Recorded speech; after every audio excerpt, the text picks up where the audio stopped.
We could be headed for a very significant economic and market downturn in the near future here. Layoffs surge 175% in October, the worst since 2003, as AI and cost-cutting bite hard. With these new developments that we've seen in the artificial intelligence space, we are already starting to see those effects in the labor market, and the big key decision makers are now starting to take notice.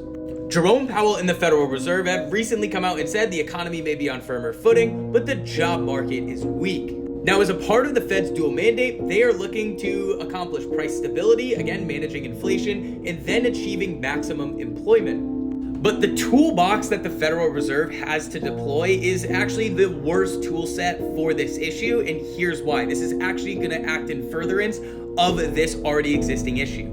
So the main tool that people are going to think of when they think of what the Federal Reserve can do to, again, manage stable prices and hit maximum employment, it's really going to be the changes in the target range for the federal funds rate. When the federal funds rate goes up, it affects interest rates across the board, lowering the availability of credit in the system. When the federal funds rate goes down, what it's supposed to do is stimulate growth and also increase the availability of credit in the system, helping to encourage investment and stimulate the labor market and encourage companies to grow. So in general, when you are facing a period of economic downturn, lowering the federal funds rate can help grease the wheels and add fuel to the system.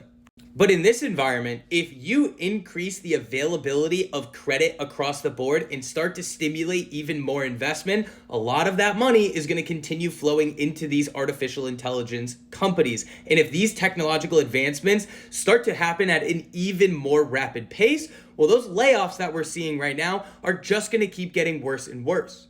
So we're currently in a situation of if the Fed leaves the federal funds rate where it is or even increases it, we could see growth across the board slow down. But if the Fed decreases the federal funds rate too much and stimulates too much growth and investment in the system, artificial intelligence could keep continuing to increase technologically at such a rapid pace that those job losses are just going to keep continuing to pile up.